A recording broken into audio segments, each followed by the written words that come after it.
Hello, this is Miss Schrader. Today we are going to be talking about the Iliad, which is also called the Trojan War. I've chosen this picture because it shows one of the most famous parts of it, the horse known as the Trojan horse.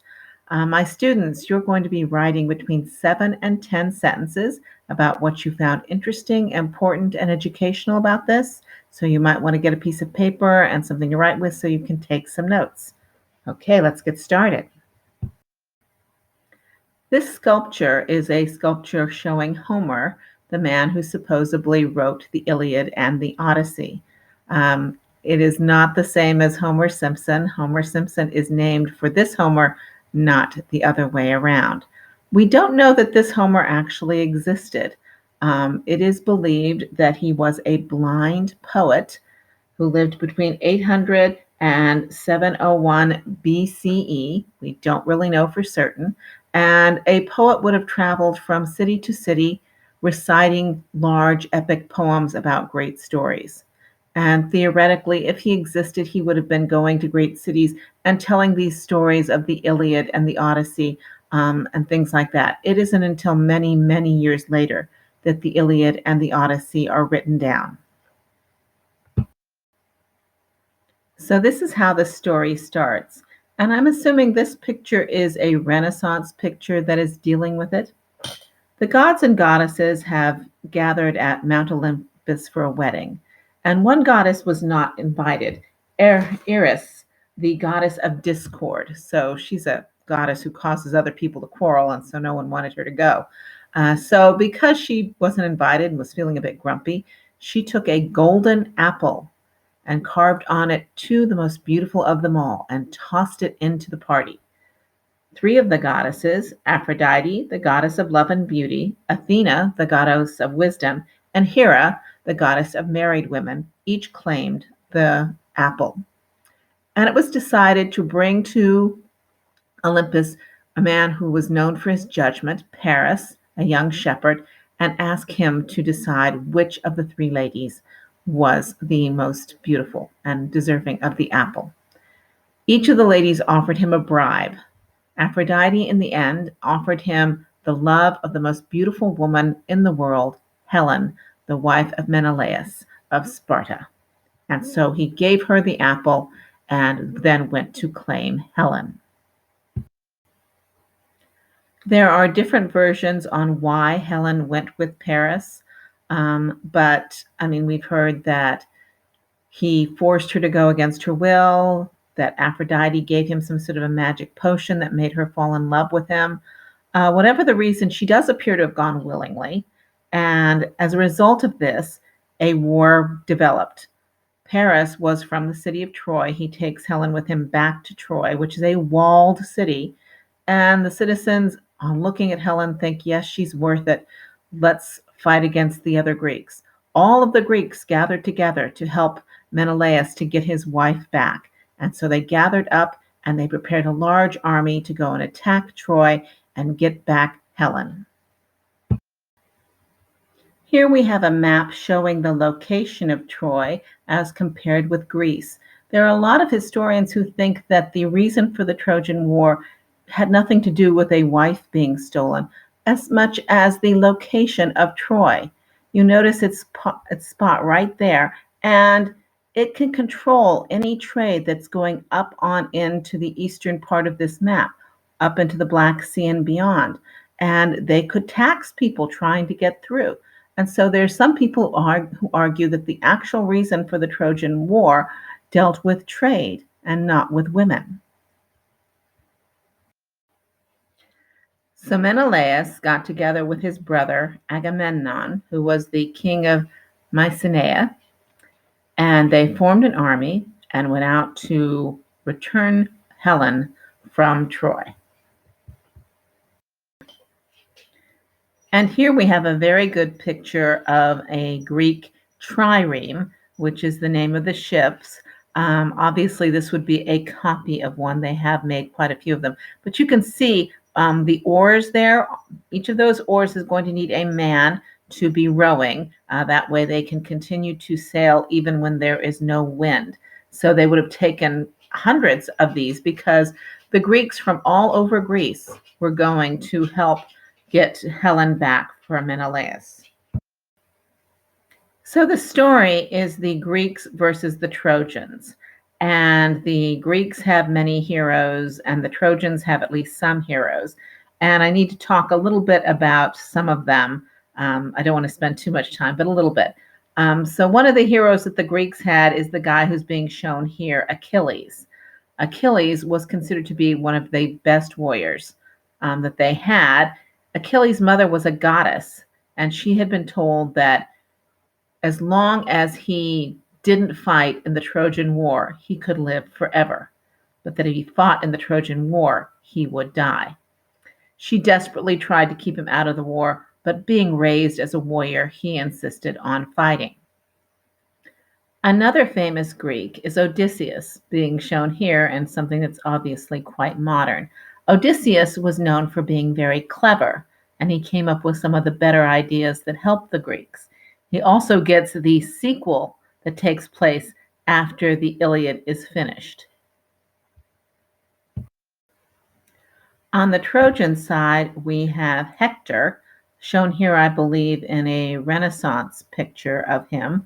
Hector is the oldest brother of Paris. Hector and Paris's father, King Priam, I hope I'm pronouncing his name right, had 50 sons and 50 daughters, several of whom show up in the story. Hector is the oldest of the sons. Paris is the youngest of the sons. Hector is considered to be a great warrior. He's married, he has a child, and he believes, rightly so, that he's probably going to die in this war. And towards the end of the war, he is killed by Achilles. Aeneas is another Trojan who shows up in the war. He is a cousin of Hector's and Paris, and he is the son of the goddess Aphrodite. So when the war comes to an end and the Trojans lose, Aphrodite shows him how to get out of the walled city. He carries his aged father and takes his young son, and he gets out of the city, and he gets his own sequel as to what happens later. So the Greeks arrive at the walled city of Troy.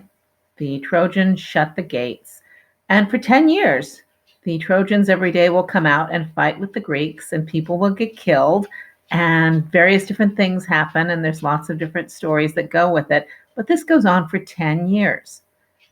At the end of the 10 years, we have this very famous battle between Achilles and Hector, in which Achilles kills Hector and keeps his body. But later, Priam, Hector's father, comes to Achilles and begs for his son's body back. Achilles assures him that yes, he will bring the body back himself. He heads out there with the body, and Paris, having received advice from Aphrodite, shoots Achilles in his heel, the only spot where Achilles was mortal and could be killed. That's where we get the phrase, the Achilles heel, the thing that is weak about you. So Achilles is killed. Odysseus now is coming up with a plan by which to end the war. So Odysseus has this plan. They build this enormous horse, and they make sure it's hollow, and they hide some soldiers in it. They leave a plaque next to the horse saying, "We, the Greeks who have fought against the Trojans for 10 years, are now heading home. We leave this horse for the god Poseidon in hopes that he will give us a safe journey home." The rest of the Greeks leave, get in their ships, and go away. The Trojans come out, find the horse and the plaque, and decide, hey, if we drag the horse into our city, perhaps Poseidon, who had been on the Greek side during the war, will support us more. So they take the statue of the horse into the city.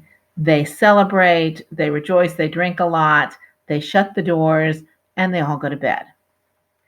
Once they've gone to bed, the soldiers that are hiding inside the horse get out, open the doors of the city. The Greeks who sailed away have come back. They go in, they destroy the city, with the exception of Helen, who claims that she was being kept against her will and goes back joyously to her husband, who chooses to believe everything she says. Most everybody else in the city is killed. Some of the women are kept as slaves to different people, but for the most part, the city is killed. Paris supposedly is able to escape, but we don't know that. Aeneas, as I've mentioned, is let out of the city by his mother and starts another story. But for the most part, everybody is killed. The city is burnt to the ground. Then the Greeks go home, and we have lots of different stories about what happens to them. For hundreds and hundreds of years, the story of the Trojan War was told by people like Homer. Eventually, it was written down, it was studied, people continued to study it in college classes. But by the 19th century, people no longer believed it to be a true story. They believed it was a myth, a piece of fiction. In the 19th century, a wealthy businessman by the name of Heinrich Schliemann gave up being a businessman and went into the archaeology business. And one of the things he had decided was that he was going to find the ancient city of Troy and prove that the story was true.